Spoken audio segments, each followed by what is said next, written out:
Welcome into the best in paranormal podcasting. This is Darkness Radio. I'm your host, Tim Dennis. Big show today, folks. But in order to get us started, we need a co-host. So we bring her in. She's intelligent, she's witty, she's funny. And of course, she's pretty easy on the eyes. I'm not going to lie. Here she is, ladies and gentlemen. She also has a brand new book out. We got to talk about that as well. Here she is, Jessica Freeburg. Hi, Jess. How you doing? Hey, I'm good. Thanks for all the compliments. Yes, indeed. As a matter of fact, tell us about the book right off the bat here. Oh, yeah. Monsters of the Northeast is out today. It's crazy. I'm having a book birthday, not just one, but two. It's like I'm having twins, but they're not identical. They're a little different. So they both came out on the same day? Yeah, both of them coming out on the same day. The other one is Ghostly Tales of Pennsylvania. Really? That was so fun to write. Both of them were super fun. The ghost one was a little extra exciting because we've never been asked to do a Ghostly Tales book by this publisher before. So that was really fun. Interesting. So we're going to have you on the show here relatively soon, and we'll have both you and your co-author on. We'll have to talk about both. That would be a blast. Yeah, most definitely. Wow. Okay, so we'll put links. Well, we've had links up for pre-order, but now we'll have links up for the actual order for the... Yeah, you can just order. Order, and get it shipped right away to the home. There you go. Yeah. So, all right. Well, now I gotta either get from you or your publisher, I got to get like actual books so I can read. Yes. These. Yeah. I'll get some sent to you, and then I'll sign them for you if you like to have signed copies. Yes, I do. But I'll write a nice little note in there about how much I love you. Oh, thank you. Oh, see, I get extra perks, folks, that you don't get. See, I love being a host. There you go. Now I'm done fawning. Well, on today's show, folks, we got a huge show in store, and we got a lot to get to, so we're going to get to it today. Boy, you talk about stories upon stories about stories. NASA's got a couple of things happening, including the sonification video that's out there that's hearing the music of the universe. Also, strange noises coming from a starliner. I think it's all just music and farts in space. That's just me. But a little gassy. It's all a little gassy. Space is a little gassy. Also out there today, we've got ghost stories as usual. We've also got a Parashare, the second part of a Parashare that we started last week. So we've got that to get to. Tiny robots in your brain. That's coming up as well, Jess. We can't forget about our Nightmare Fuel segment. And there's a new documentary on New York psychics that's out there. We'll talk about that today as well. And we're going to end today's, today's supernatural news and Parashare, telling you about, and normally we don't go into politics today, but we're going to start with politics and with politics today, but it's a skosh politics, just a little bit of politics today, as we're going to tell you about Michigan's first I Voted sticker contest. Oh. And about the unusual paranormal slant of Michigan's I Voted sticker contest. I'm intrigued. This should be good. It's going to be interesting. I think you folks will find it very, very interesting. That's at the end of our program today. But first, I told you we're going to start it off with a little bit of politics. We're going to end it with a little bit of politics. Presidential candidate Donald Trump is promising to publish more secret files on UFOs and JFK. That would be amazing. It turns out that Trump has touched upon the UFO phenomena during a recent podcast interview. He was speaking on the Lex Friedman podcast. Friedman. Recently, Trump seems quite enthusiastic about the subject of UFOs and expressed a willingness to see it that more classified material on the subject was released to the general public should he win the U.S. election in November. Friedman said, "Will you help push the Pentagon to release more footage, which a lot of people claim is available?" He said, "Oh, yeah, sure, I'll do that. I would do that. I'd love to do that. I have to do that," Trump replied, while suggesting that there could be life on other planets. It's certainly not the first time that the 78-year-old has touched upon the topic, having mentioned it even during the final days of this previous term in office back in 2020. A lot of my friends are very concerned about what the federal government is doing when it comes to UFOs. Fox Business host Lou Dobbs asked him, Are you going to commit more resources to exploring UFOs and opening the documents to the public? Well, I think probably in this country, you're the UFO expert, so I'm going to be totally guided by the great Lou Dobbs, Trump replied. And I will tell you that I'll do whatever you ask me to do, including total transparency. Now, that's an interesting statement, total transparency. I'm going to believe it when I see it. Right. Because even when he was in office, we got kind of close, but we didn't get total transparency. And even now, with the Arrow meetings and whatnot, you're not getting total transparency. UFOs weren't the only controversial topic mentioned during the recent Lex Friedman interview either. He also brought up the subject of the secretive John F. Kennedy assassination files. They're also pushing me on Kennedy, he said. And I did release a lot, but I had people come to me and beg me not to do it. But I'll be doing that very early on. But I would do that, Trump went on to say. Whether Trump actually will publish any of these files in the event that he becomes president again, however, remains unclear. I'll tell you this much. I've seen a couple of different interviews with former President Trump. And to me, it seems like when you ask him about JFK, he backs off quite a bit. I think I don't want to say someone's got to him about it, but I think people have warned him about releasing too much about it because there are still people who are alive from that period. Yeah, I suppose. And when it comes to the redaction of those files and trying to unredact those files and release them, there are still some people that could be affected by those files. And that's the only reason why you would not redact those files and release them. Is because there are still... We got to be getting close to when everyone involved is no longer with us. I mean, that was a while ago. Was a while ago, but there still are... Well, think of it this way. You still do have some veterans of World War II who are still alive. They're barely hanging on, but there still are some. And you're talking, 80 years since certain invasions and certain ends of World War II, right? Between 78 and 80 years. And you're talking, most of the veterans of World War II are up in the 90s and hundreds, right? Right. So, 1963, you're talking 40-ish years ago. Oh, no, 1963 would be, 60 years? Yeah. I can't math. 60 years, 61 years. I was even adding on my fingers. Yeah. So you're talking, even if someone were in their 20s, 30s, you're talking 90 years, 80 years, 90 years. So there's still some people who are around. I mean, we just lost Kissinger not too long ago. So there's still some statesmen that are around from that time. So, it's still kind of a cautious, let's not quite unredact everything yet. There still might be some people around who, most everybody's gone that could be influential but not everybody. And then you have to think there's another generation below that's trying to protect certain things and certain information. And yeah, we might not ever know. I say give it one more generation, maybe 20 more years, and most of that information will be available.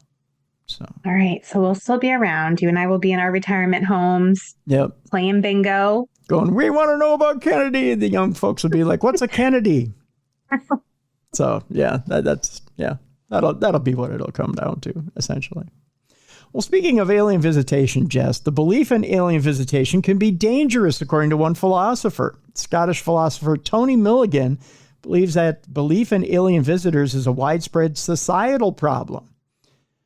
Tony Milligan went on to say the idea that aliens may have visited the Earth is becoming increasingly popular. Around a fifth of UK citizens believe Earth has been visited by extraterrestrials, and an estimated 7% believe that they've seen a UFO. The figures are even higher in the U.S. and rising.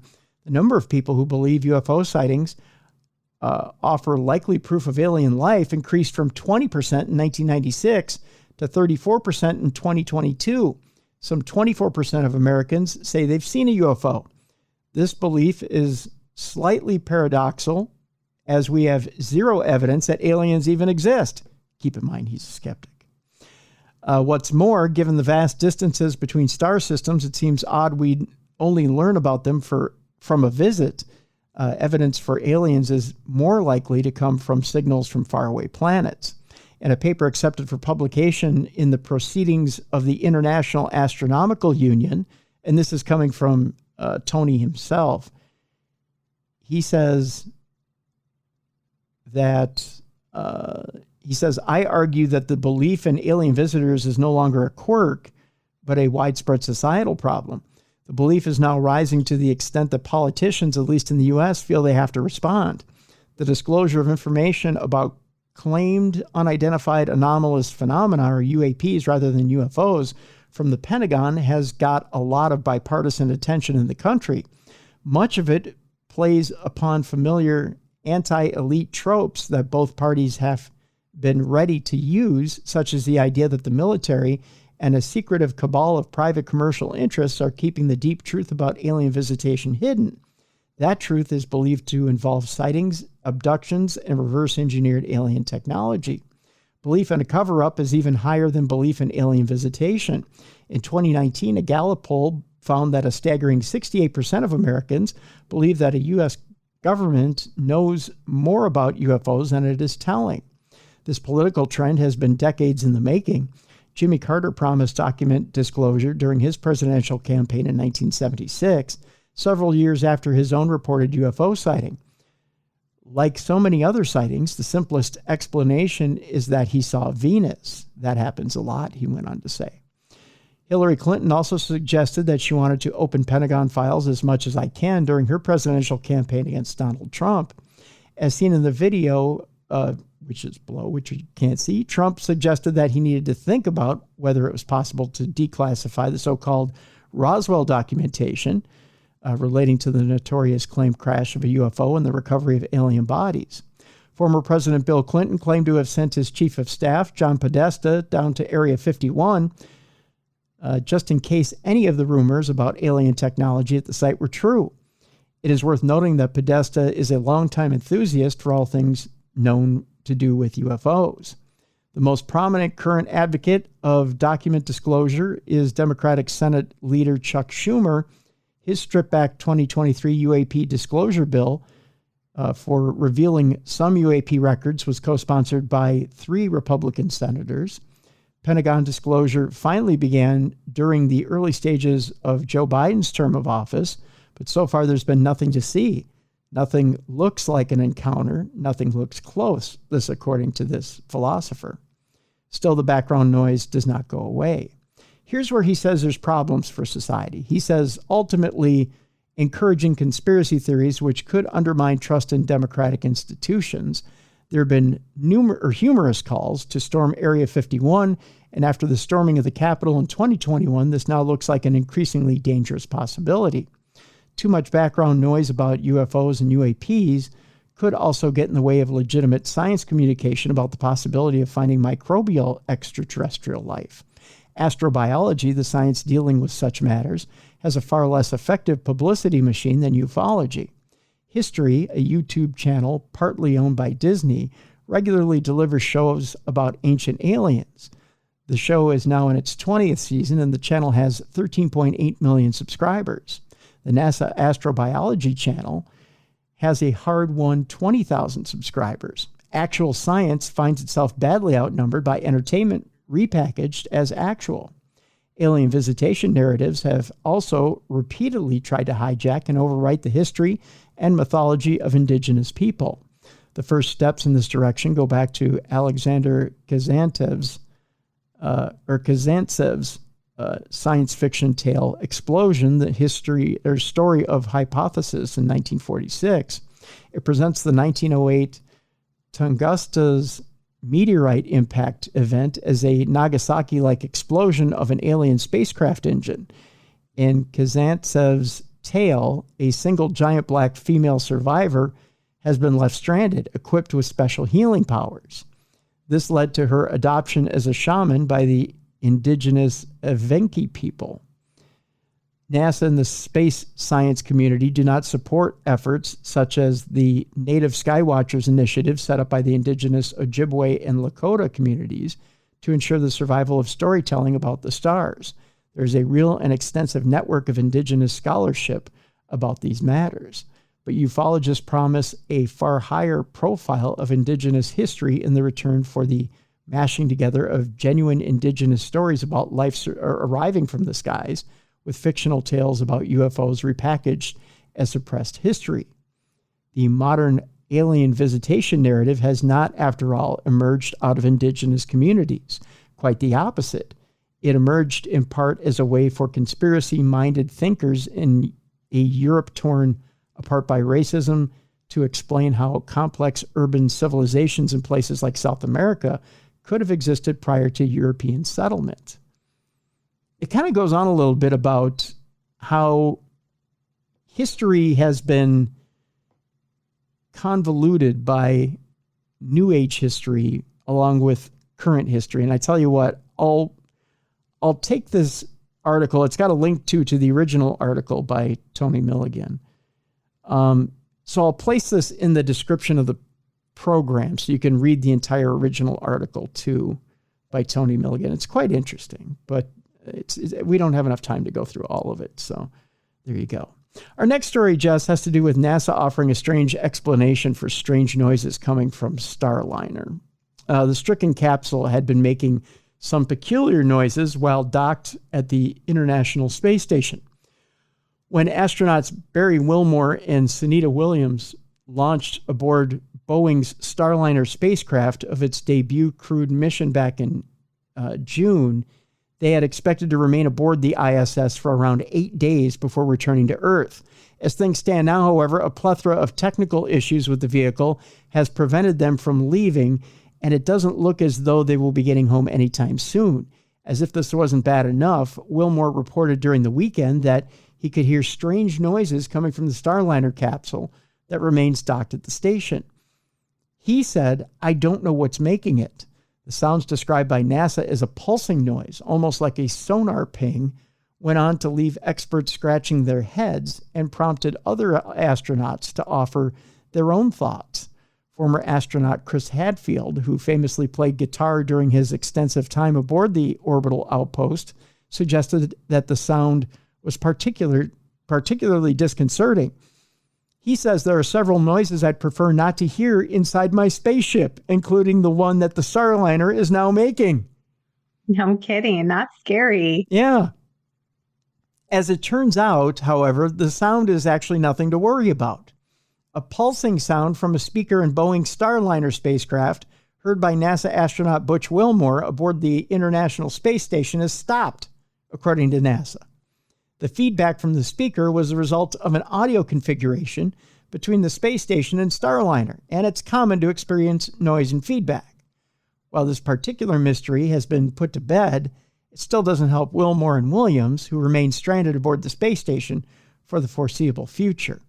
As things stand, the next opportunity to get home will be on a SpaceX capsule in February of 2025. Oh my gosh, those poor people. So much for an 8-day mission. I don't know that I'd want to do an 8-day work trip and end up there until February 2025 unless I really like the people I work with. Well, you are in space, so that's pretty magical, but still. But still, right? I mean, I don't even like being gone for like 3 days. Yeah, much less, months on end. Miss my dogs, miss my kids, miss my husband. Yeah, right? Miss my bed. Right? I mean, that most of all. Yeah, having your nice comfy bed. Yeah. Well, NASA also has a sonification video that is like hearing the music of the universe, according to them. This fascinating and profound audio piece is literally a musical manifestation of astronomical data. They're celebrating their 25th anniversary of the Chandra X-ray Observatory this week by publishing a sonification of images recorded by the telescope of Cassiopeia A, which is the remains of an exploded star situated 11,000 light years away. It also happened to be the subject of some of the observatory's first ever images. Sonification is a process that translates astronomical data into sound similar to how digital data are more routinely turned into images, NASA explained. This translation process preserves the science of data from its original digital state, but provides an alternative pathway to experiencing the data. The resulting video, which you can view and listen to, and we'll do that by posting this story in the description of the show, is nothing if not wondrous, offering the almost transcendental experience of listening to part of the cosmos manifested as music. The sonification of Cass A features data from Chandra as well as NASA's James Webb, Hubble, and retired Spitzer space telescopes, the space agency added. The scan starts at the neutron star at the center of the remnant, marked by a triangle sound, and moves outward. I don't know, it's kind of interesting. The music of the universe. I'm trying to see if maybe I can, if I can pull it up real quick here. Let me see if I can. I love the idea of it. That's so cool. Yeah, let me see if I can. Let me see. I'll give us a quick second here to see if I can pull it up on the board here, and you can hear the actual music of the universe. Do you think it sounds like a farty tuba, or is it more of a... Wouldn't it be funny if it were just a polka? Yeah, just a polka. If it were just a polka, I'd be really, really disappointed. You know? I mean, because I got enough polkas at weddings when I was a kid. I'd be like, so look, man, the universe can play the polka. That's amazing. The universe can play a polka. I'd be so disappointed. Here we go. Here it is. Cassiopeia sonification. Let's see if...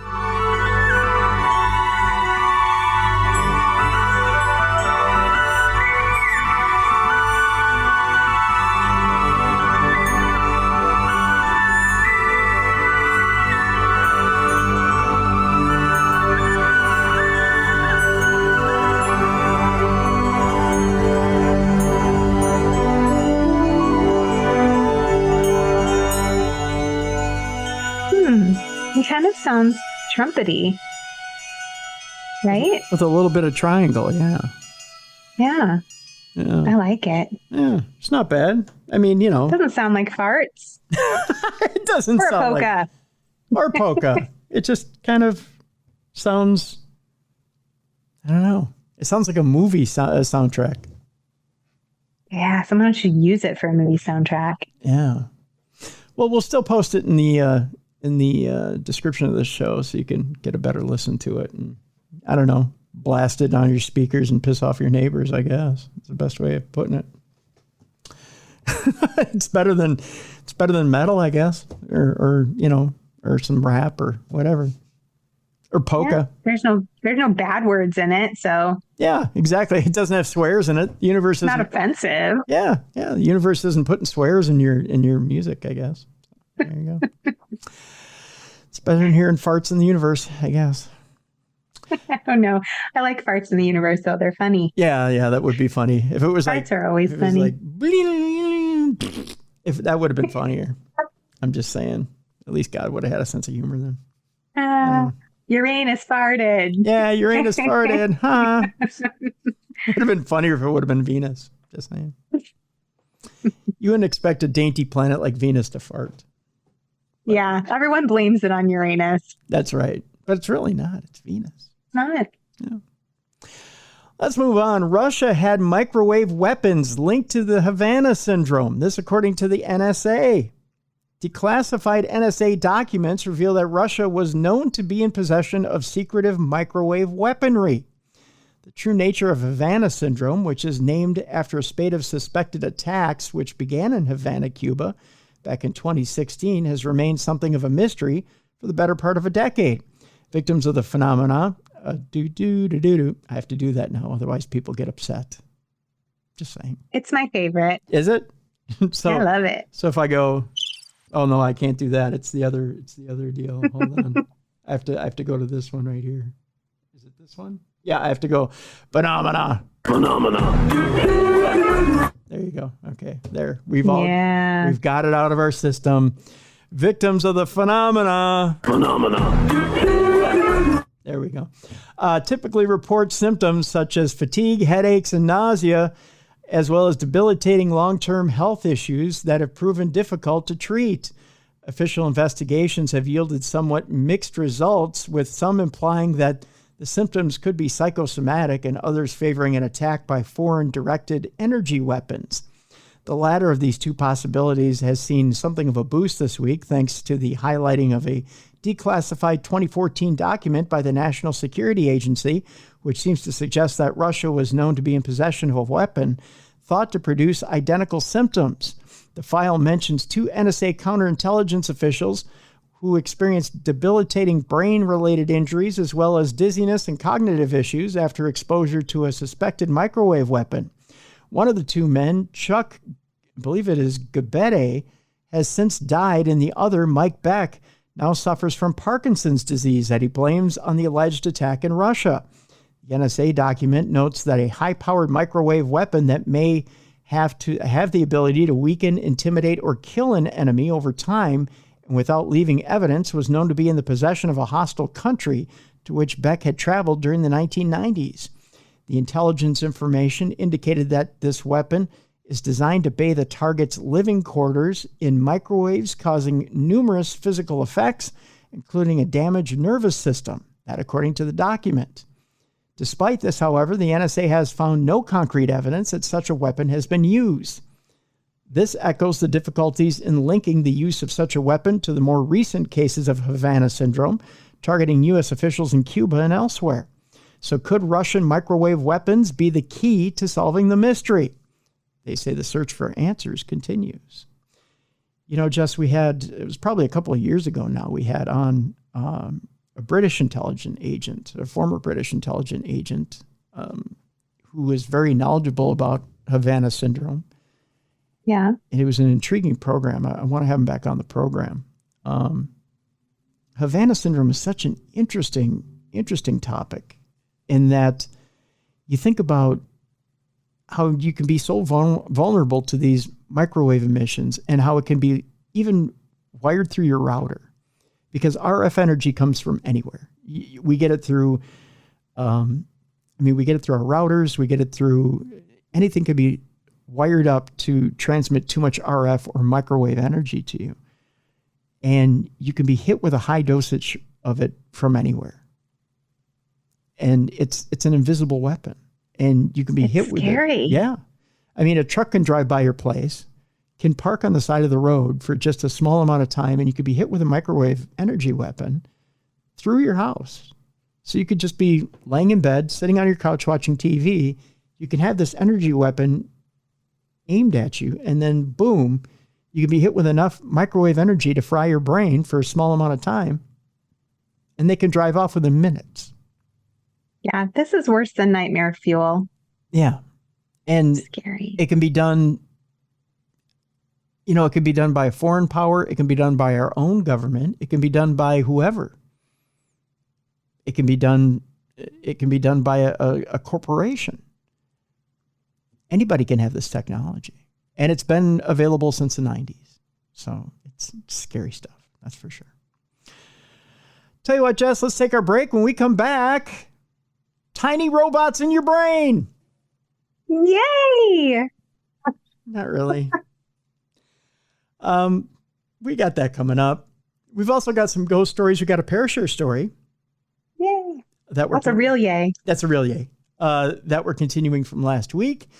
We also will talk about a new movie about psychics out of the New York area. We've got that coming up. Someone claims they found their doppelganger from nearly 200 years ago, and people think that this person's a time traveler. We've got that interesting story coming up. And we're going to end the program. We started it with politics. We're going to end it with politics. Michigan has a brand new I Voted sticker, but it's got a paranormal twist to it. I'll tell you about that at the end of the program. It's all that and much, much more today. Supernatural news and Parashare on a Wednesday, right here with Tim Dennis and Jessica Freeburg. Next on the best in paranormal podcasting, this is Darkness Radio.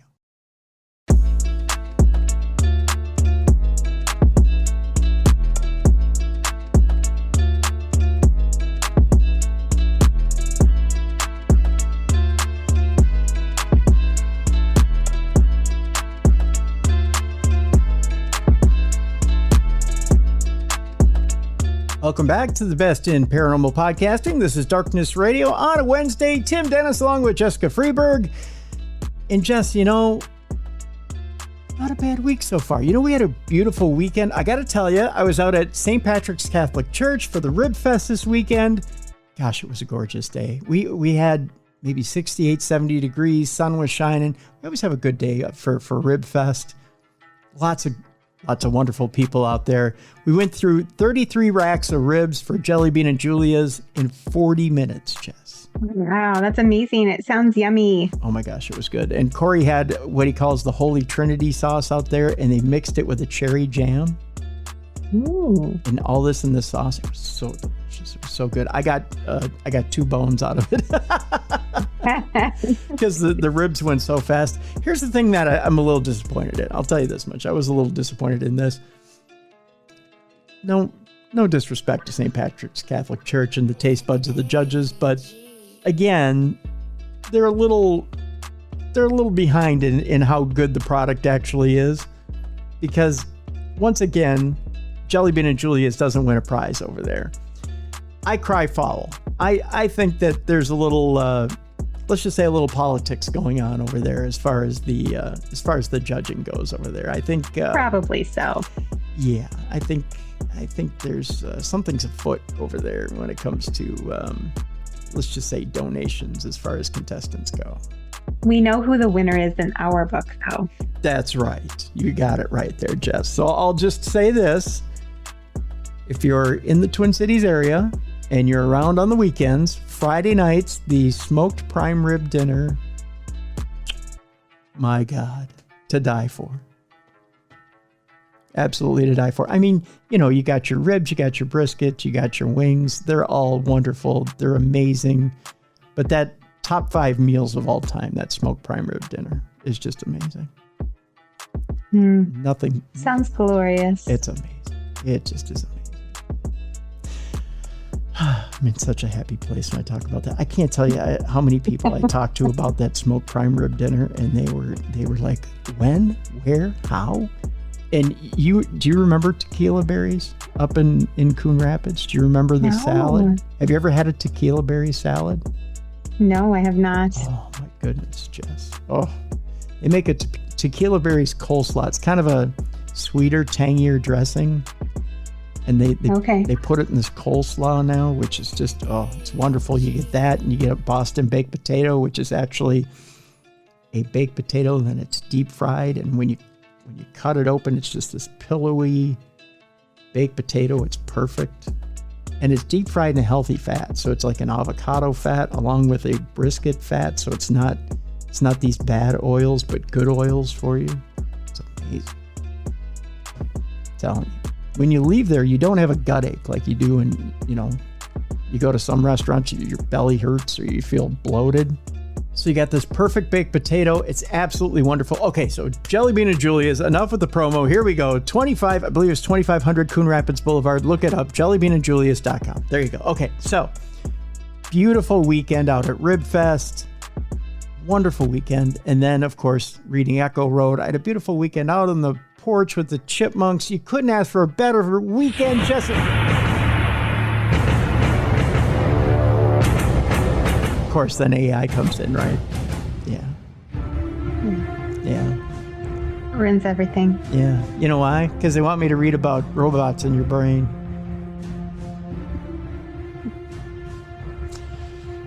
Robots in your brain, Jess. Robots in your brain. That's right. Swarms of tiny robots could be injected into our bodies to treat bleeds in the brain. What sounds worse?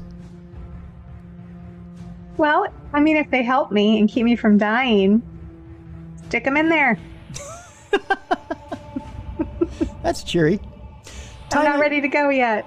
I'm not either. You're right. Maybe tiny magnetic robot armies are good.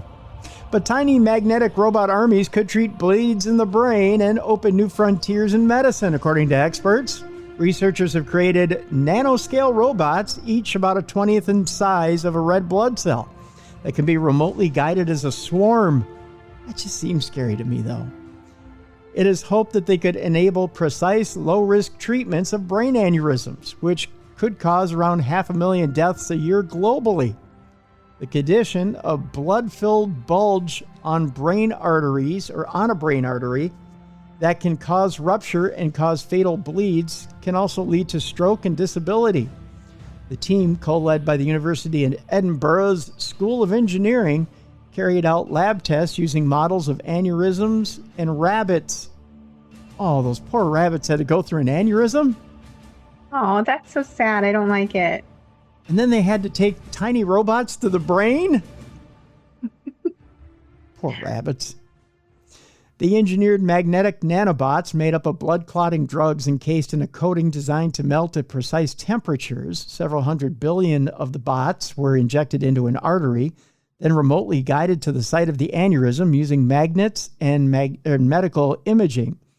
Once the swarm was in position, the researchers used magnets to cluster them together and beat them to their coating's melting point, releasing the drug at the precise location where it could prevent or stem bleeding in the brain. The team said the study, published in the journal Small, figures are nanobots, I get the irony, points to a future where tiny robots could be remotely controlled to carry out complex tasks inside the human body in a minimally invasive way. This could include targeted drug delivery and even organ repair. Dr. Qi Zhu, who led the study or co-led it, said nanorobots are set to open new frontiers in medicine, potentially allowing us to carry out surgical repairs with fewer risks than conventional treatments and target drugs with pinpoint accuracy in a hard-to-reach part of the body. Nanorobots, Jess. This is the one time I like AI. I might have 2 times for you. This is a more upbeat report. Are you ready for this? Yes. Do you have an iPhone? In my hand. In your hand? I'm always Googling what you're talking about so I can look at pictures. Are you ready to upgrade? I don't know. Is it going to be a robot? No, it's going to be AI. The new iPhone 16 is set to launch here, possibly this week. And with that iPhone 16, they're talking about Apple AI, which is a feature. All eyes are on the Glow Time event, which is set to start, I believe it is today, as we're recording. Apple's iPhone 16 launch event has a lot riding on it. Apple's expected to release its latest line of iPhones today, as we're recording, that will feature generative AI capabilities as the tech behemoth looks to bolster sales of its iconic device. The company founded by Steve Jobs has disclosed little about what it plans to show off during the launch event, titled Glow Time, at its headquarters in the Silicon Valley city of Cupertino. It's the time of year, however, when Apple typically updates its iPhone lineup. Apple has a lot riding on it, and what would be the iPhone 16, and will hope that customers will be enticed to buy the latest models, attracted by new AI powers. With $39 billion in sales last quarter, the iPhone counts for roughly 60% of Apple's revenue. And chances are, if you're listening to this on a device, it's on an iPhone. I don't know if a lot of people know that, but 80% of our device listens are on iPhone or iPad. Wow, that's crazy. Yeah. It remains the main entryway to the company's services, such as the App Store or Apple TV, which are becoming a growing part of its business as well. Apple is only just coming out of a long sales slump as users increasingly stick with older models longer. That's also because they also update the iOS or operating systems on older devices longer. So you're able to upgrade your operating devices longer on older models. The iPhone 16 will be one of the most significant iPhone introductions, not only because of what's on the outside, but because of what's inside, namely Apple Intelligence, said Forrester principal analyst. I believe this is Deepanjan Chatterjee. Apple Intelligence is a new suite of software features for all devices that was announced in June at the company's annual developers conference, where it also announced a partnership with ChatGPT maker OpenAI. In the short term, these included AI-infused image editing, translation, and small creative touches and messaging, but not more ambitious breakthroughs promised by other AI players such as OpenAI or Google. Apple also said its digital assistant Siri will get an AI upgrade and now will appear as a pulsating light on the edge of the home screen. Interesting. Siri will be a big part of the conversation, creative strategies analyst Carolina Milanese said of Monday's event. Launched more than 12 years ago, Siri had become seen as a dated feature overtaken by a new generation of assistants, such as GPT-4o, OpenAI's latest offering.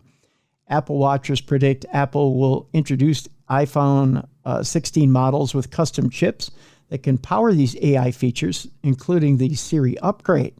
By adding AI capabilities, Apple is looking to shake that expectation that iPhone launches are just steady improvements in hardware and software, said Tech's potential analyst Avi Greengart.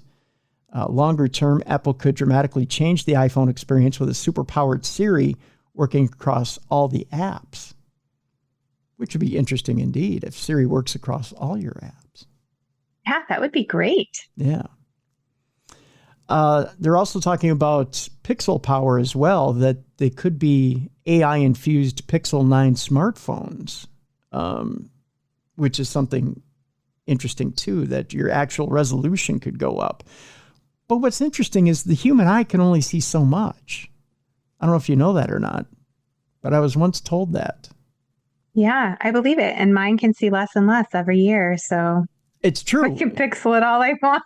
Well, no, that much is very true too. The human eye can only see so much as far as pixels go. When I got my 8K TV, they said, well, and this may sound a little sexist, and we'll move on from this in a moment, but the cones in the male eye see a little bit more than the female cones do. Mm. And as you get older, you see less and less. So you're actually, a lot of the resolution in an 8K TV is wasted. I didn't know this. 4K is about as much as we can see as far as resolution. And a lot of people who look at my 8K TV and see the 4K resolution, because there's not a lot of 8K programming out there. There's some, but there's not a lot. Yeah. But a lot of people who look at the sharp resolution on the 8K. Some of them can't tell the difference between 8K and 4K. And they go, I can't. But I can. I can tell the difference in sharpness, especially when I'm watching like the live programming, stuff like that. You know, football. You're so games. lucky you have such better eyesight. I don't, though. Another reason it'd be great to be a guy. You can pee standing up and you can see more clearly. I need new glasses. I mean, I can pee standing up when I sneeze. Well, yeah. Yeah. And I wish I could do that. Yeah, it'd save myself a lot of time. It'll happen, though, and eventually here, as the prostate goes, I'll be able to do that as well. That's right. Yeah. This is when we're in the old folks' home playing bingo and peeing our pants when we sneeze. That's right. And you know what they say? It depends. And that's right. It depends. So, yeah, a lot of that is wasted. And it was someone, believe it or not, an honest TV salesman who told me that 8K is actually a waste of dollars. Interesting. Yeah. And that's why you don't see a lot of 8K TVs on the market anymore. You can buy them still. They're out there, but they're if you can't see the resolution on an 8K TV, don't bother buying it because it's a waste of your money. So there you go. Little known fact there, Jess. So with that, we'll move on. I tell you what, let's read this Parashare story we have from our friend here who sent us Craig Rhodes, who sent us a little bit of a detailed Parashare story. He broke it up into different stories for us, and we're going to tackle in bite size here. As a reminder, he sent us last week a couple different stories. He had told us that he delivers baby chicks to farms in an 18-wheeler. We had asked for different experiences, and he says by the time he makes it home, he's usually wiped out from the heat and the long hours. So he had sent us a PDF with a bunch of different experiences. and he was going to, we were going to tackle him experience by experience. Now, he had sent us one last week with his first alien experience, his first childhood alien experience, which was in Chesapeake, West Virginia. This one is called the UFO. He says, I'm not sure how long after the alien encounter, but that the UFO encounter happened. I know it was before the end of 1974, but after 1972. My friend Mike and I were camping out in a tent in his backyard. Mike lived several houses down from my house, and there was an open lot on the corner next to his house where we played baseball. Straight across the street from his house was another open lot between two houses. As I said earlier, all our houses had fields behind them. Mike's mom had left the back sliding door unlocked for us in case we needed the bathroom. Mike was a bit of a pyromaniac. I can kind of relate. I'm not going to lie. As a kid, I kind of like fire. Whether it was a magnifying glass or matches, he loved blowing ant piles up with fireworks and burning things. We were in his tent with a candle burning, stupid things kids do. He started burning small pieces of paper, and eventually the tent filled up with smoke. Okay, I was smart enough not to know not to burn things inside. In your tent. That's flammable. Yeah, don't burn stuff in a tent. We escaped the tent for the cool, crisp, fresh air. As we were outside recovering from the smoke, we saw a bright light streak across the sky. It looked to us like it had crashed to Earth in the fields across the street. We were convinced that a meteorite had just crashed to the Earth, and we were going to be the ones who discovered it. We excitedly ran across the street through the open lot and off into the bean fields. As we started to approach the crash site, that's in quotes, of the meteorite, we noticed that it was not a meteorite, but some sort of disc-shaped craft with glowing lights in the midsection and what looked like a large crab claw attached to the craft.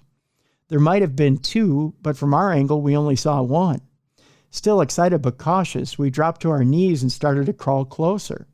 Ah, the curiosity and stupidity of youth. This is where Mike and I both have possible missing time. We both remember crawling towards the craft, but the next thing we both remember is being on our feet running away. Neither of us remember getting up or turning around.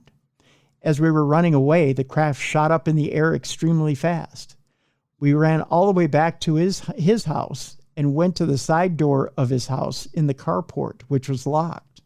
We started pounding on the door and calling out for his mom. If you remember, the back sliding door was unlocked, but in our state of excitement, we apparently forgot all about that. Mike's mother came to the door and let us in. We ran in and excitedly were telling her what we had just seen.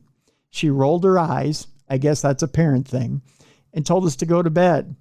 We went back out to his tent, but sleep would not come, as we were too excited and just kept talking about what we had seen. We were not afraid, but genuinely excited.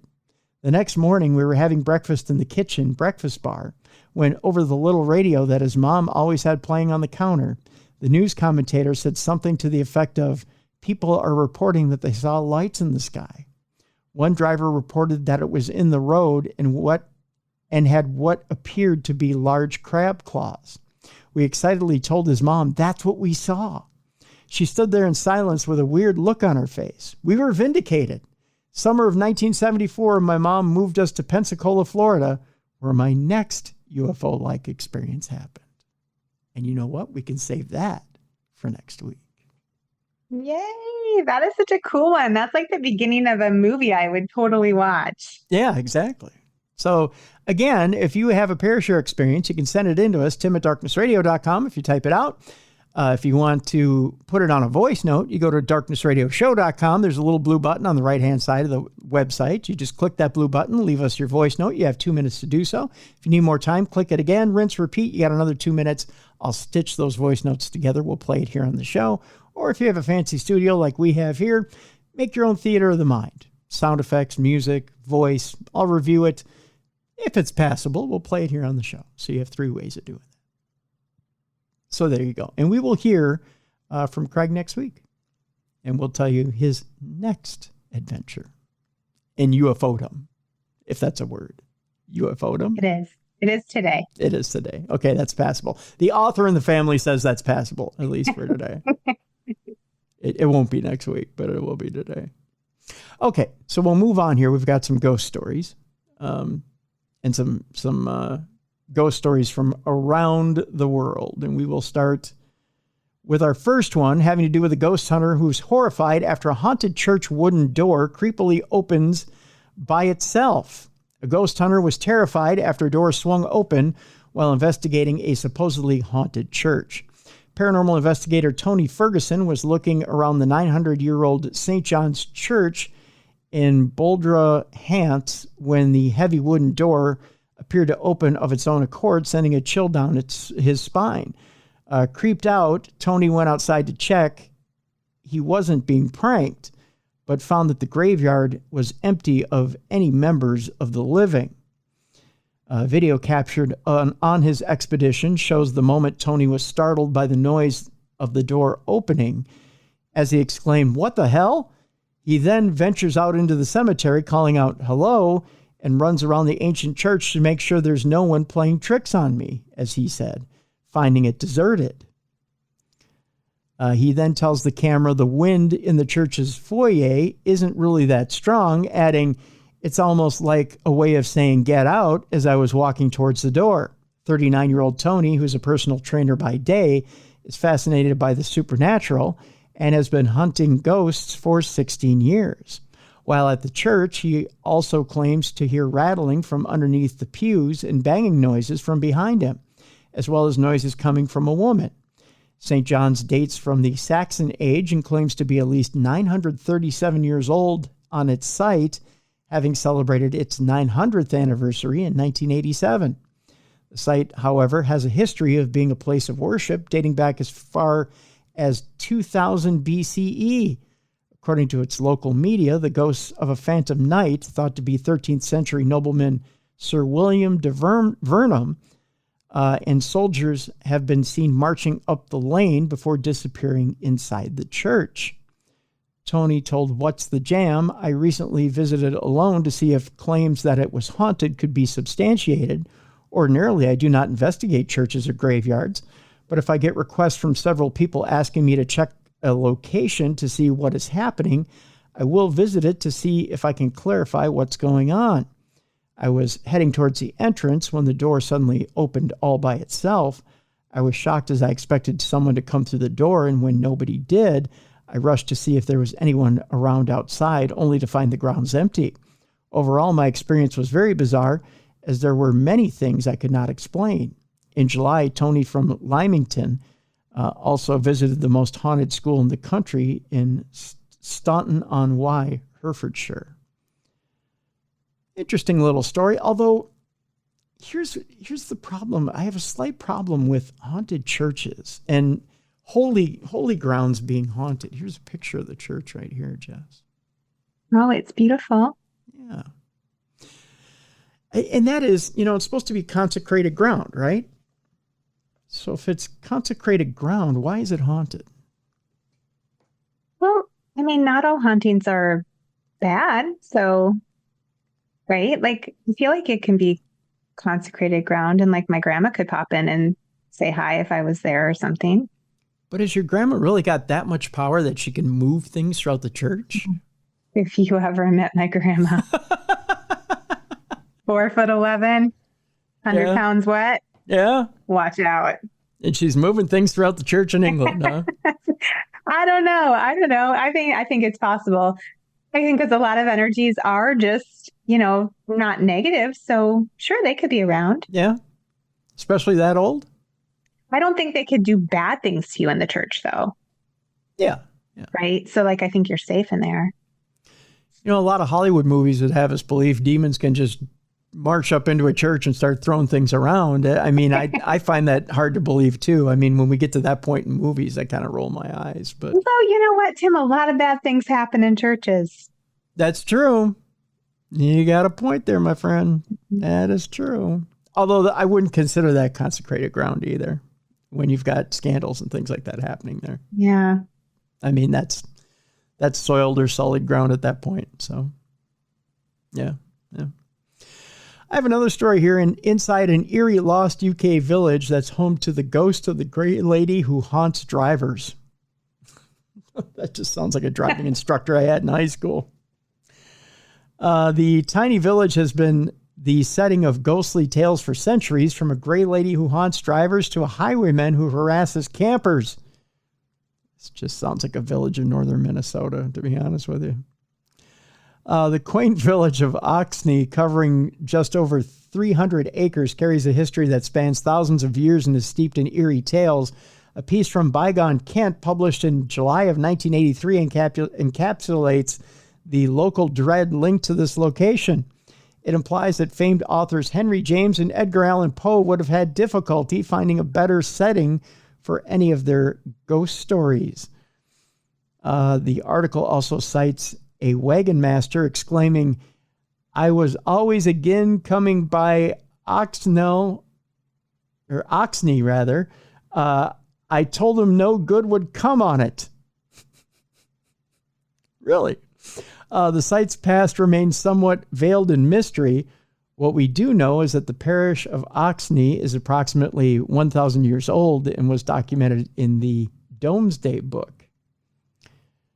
Initially, it was bestowed upon Sir William Darville, a knight, before transitioning into the possession of John Smedley.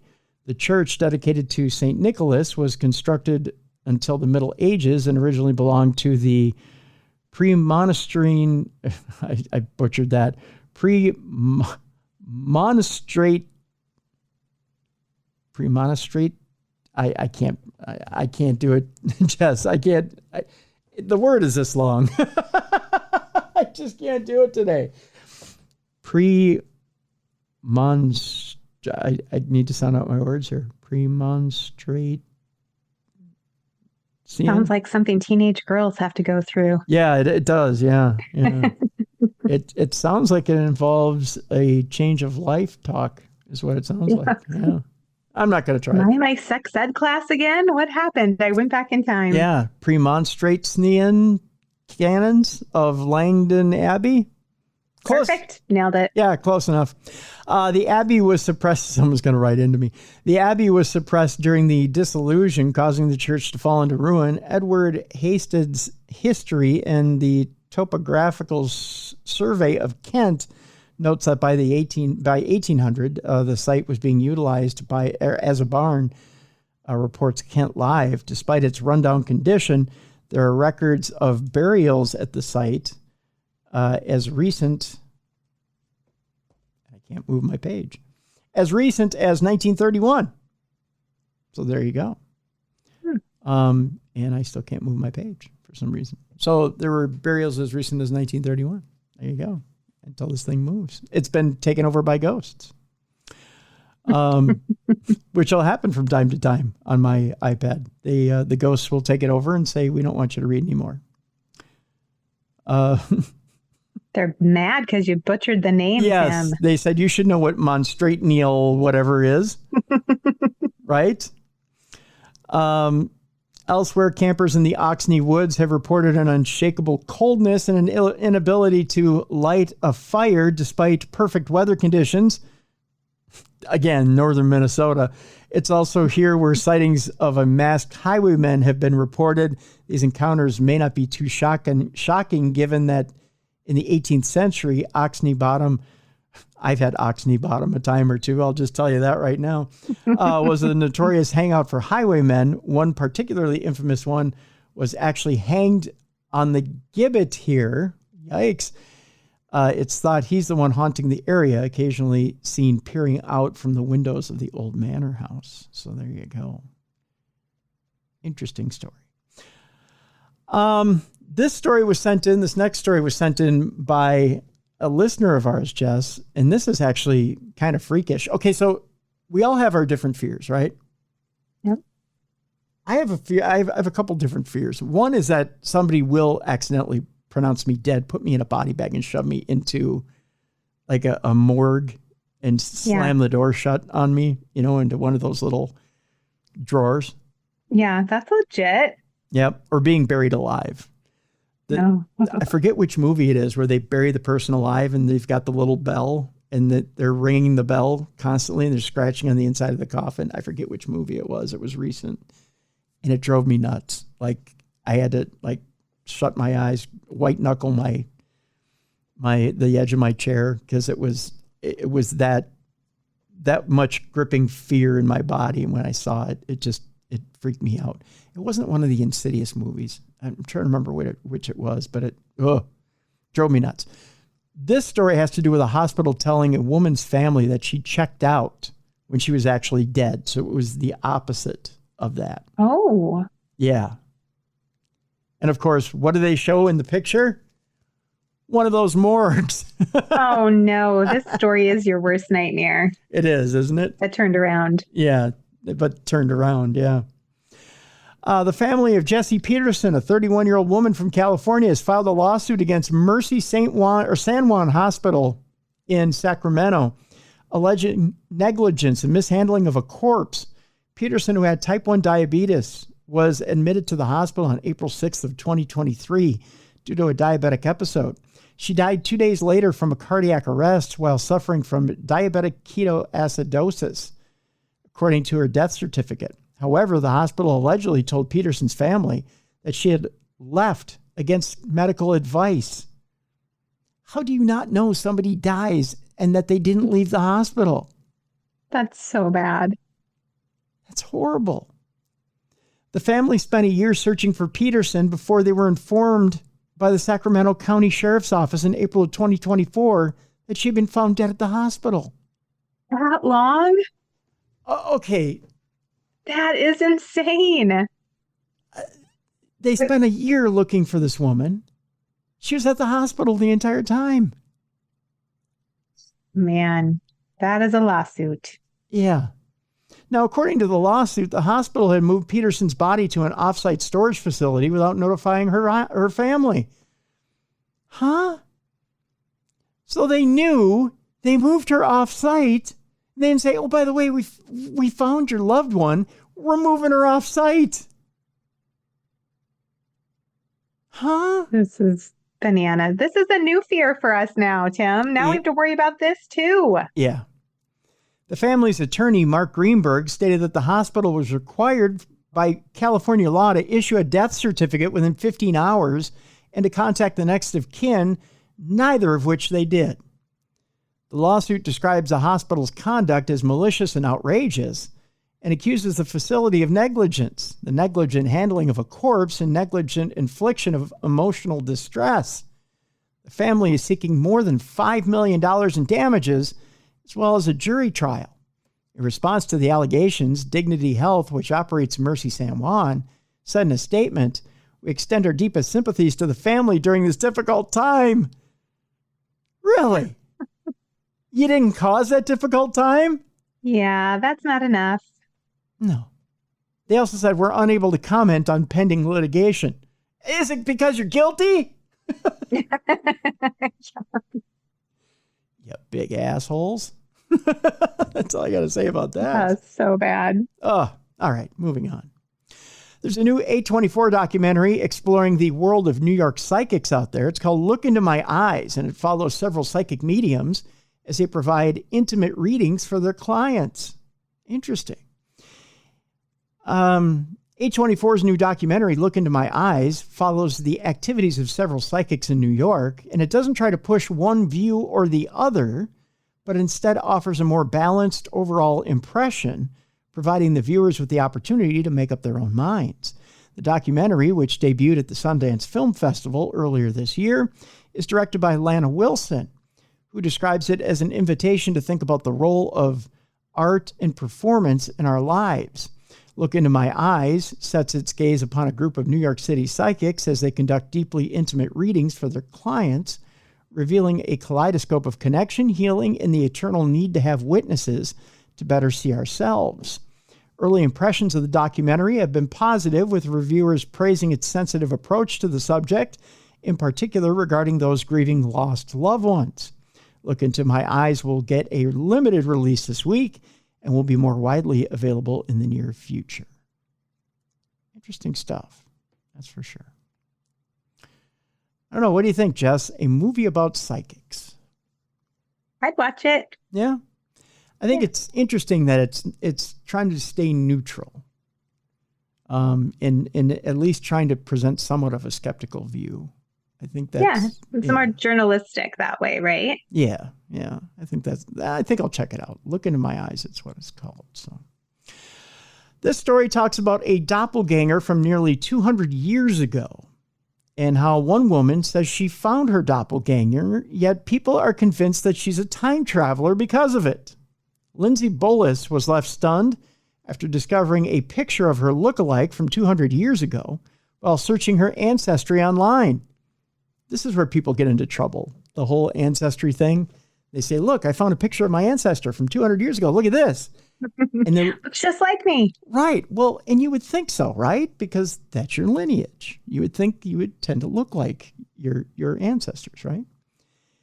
People have been convinced that she traveled through time as a result.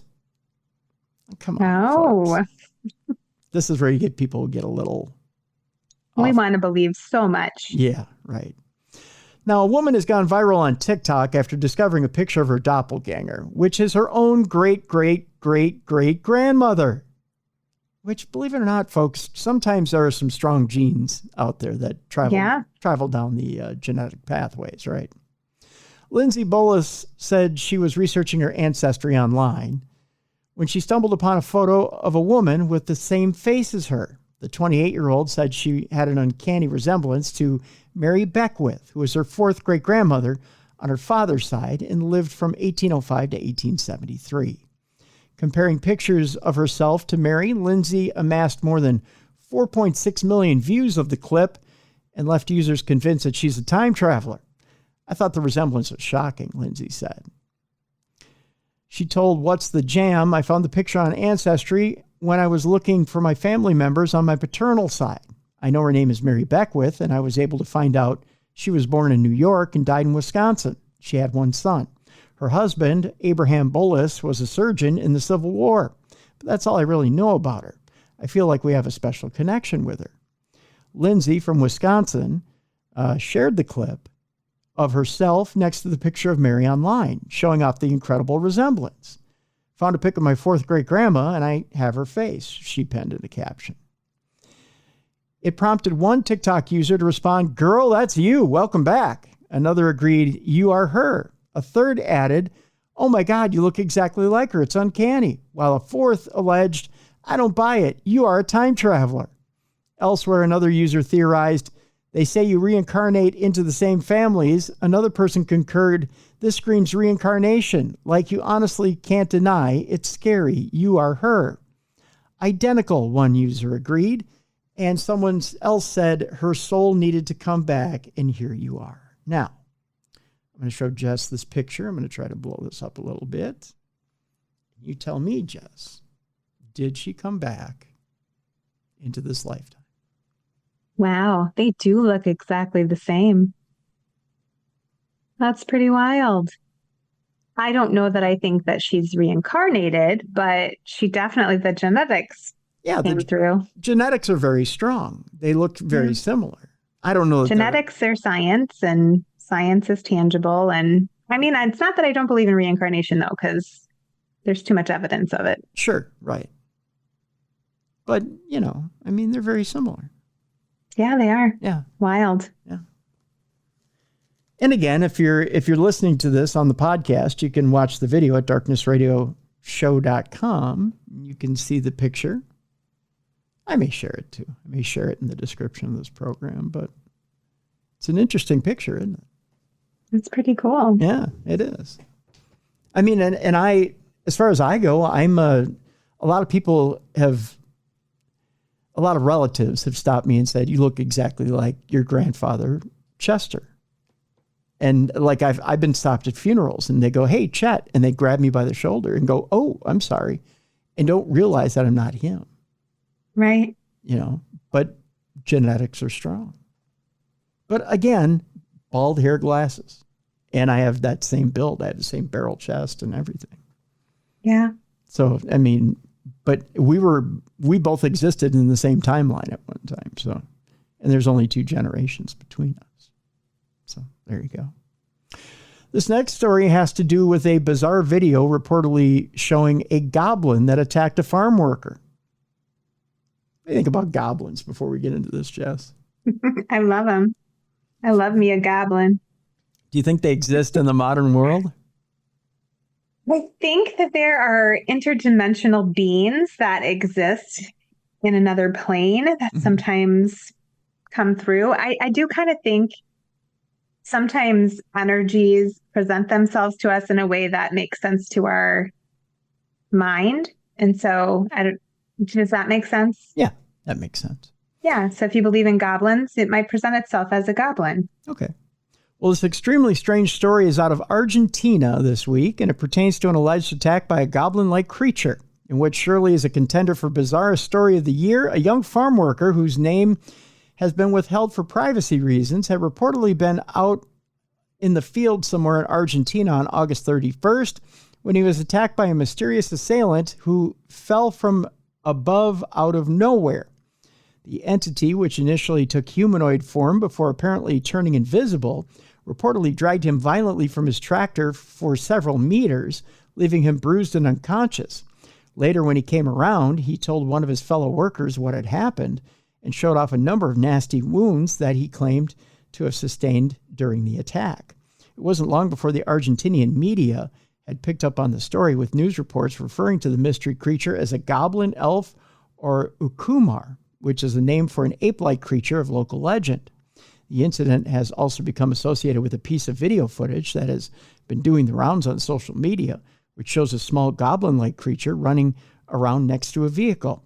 It remains unclear if the video is supposed to show the same creature that attacked the farm worker. Whatever the case, the story seems to have gained quite a lot of attention in Argentina, with some people claiming that the whole thing is the real deal and others dismissing it as a hoax. There is a video attached to this story, so I tell you what, I will post this as well in the description of the show. Awesome. We got two more stories, and I'll make them quick. The first one is a bizarre story about an ingredient found in Doritos that turns a mouse's skin transparent, and it may have medical applications. This is just bizarre and weird. You've heard of yellow number 5 before. If you look at your Doritos, you've seen yellow number 5. Here's what it does to mice, Jess, and it is bizarre. Scientists at Stanford University were recently able to make a mouse's skin go transparent using a common food dye, something that the study's author told Fox News Digital could have exciting benefits for humans once additional research is conducted. The paper, titled Achieving Optical Transparency in Live Animals While Absorbing Molecules, was published in the journal Science on September 5th. In it, the researchers used a solution of red tartrazine, which is a food dye known as FD&C Yellow 5, on the abdomen, scalp, and hind limb of a sedated mouse. Now, when they did that, the dye turned the mouse's skin red, which then made the skin appear transparent, and then the mouse's organs were visible to the naked eye. Right? Yuck. Right. The researchers believe this is the first non-invasive approach to achieving invisibility of a mouse's living internal organs. The effects were not permanent. Keep in mind, the mouse's skin then returned to normal once the dye was washed off. The results of the study surprised even the researchers. The most surprising part of the study, that we usually expect dye molecules to make things less transparent, said Dr. Guosong Hong, who's an assistant professor of materials science and engineering at Stanford and senior author on the paper. For example, if you mix blue pen ink in water, the more ink you add, the less light can pass through the water, right? Yet when tartrazine was dissolved in skin or muscle, normally opaque materials, the clearer the material became, but only in the red part of the light spectrum. So here's a picture, Jess, of what happened. It was so weird. So you could see inside the mouse. I mean, cool, but don't put that in my food. Right. And it's common in Doritos. So that's the odd thing today in supernatural news. Be careful what you put in your body. No more Doritos. Right? Here's the final story. We started with politics, we end with politics. If you're in Michigan, people are howling over the winners of Michigan's first I Voted sticker contest. Here's why. Though 9 designs won the privilege of being printed, one really stood out from the pack. Michiganders can't wait to cast their ballots after seeing the results of the state's very first I Voted sticker contest. On Wednesday, the Great Lakes State unveiled the 9 designs that topped the statewide competition, which brought in an impressive 480 entries. 57,000 people voted for their favorite sticker online. One winner really stood out from the pack. An illustration by middle schooler Jane Hines of Grosse Pointe had people howling after Bridge, Michigan reporter Jonathan Oosting shared it on X, the site formerly known as Twitter. People were begging for a chance to get their hands on a copy of the design, which features a preposterously shredded werewolf ripping his shirt off in front of a marker-drawn American flag and striped versions of the words, I voted. Yes, I love it. Right? One man said, I'm in Ohio, but I once lived and voted in Michigan. May I have one of these pretty, please? Immaculate Stars and Stripes werewolf, 10-pack abs, bulging veins, wrote an ex-user with an anthropomorphic fox as their profile photo. All right, I'm in. Another simply declared, I demand this to be nationwide, while many others sent their compliments to Jane the artist. In a statement shared on Wednesday, Michigan Secretary of State Jocelyn Benson said she was floored by the response the contest received. I was overwhelmed by the enthusiasm and creativity of the people of our great state, she told Bridge, Michigan. Now let's use the same energy in casting a vote this November. Joining Jane Hines' patriotic werewolf are 8 other equally charming designs, including an elk with rainbow sunglasses and a baseball cap, a childlike scrawl that says, I voted yay, and a beautiful illustration of Michigan's state fish, the brook trout. All 9 stickers are available for Michigan voters when Election Day rolls around on November 5th. Now, Jess, here is the picture of the Michigan werewolf. That's fantastic. And ripping that shirt off. Yep. Absolutely 6-pack abs.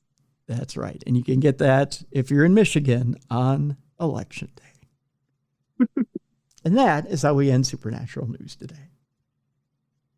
So there you go. See, who says you can't cover politics on a Supernatural News show? I feel like you did a nice job with politics today. See? You're not offensive. Nah, not at all. Sharing the news. Yeah, go get yourself a werewolf on Election Day.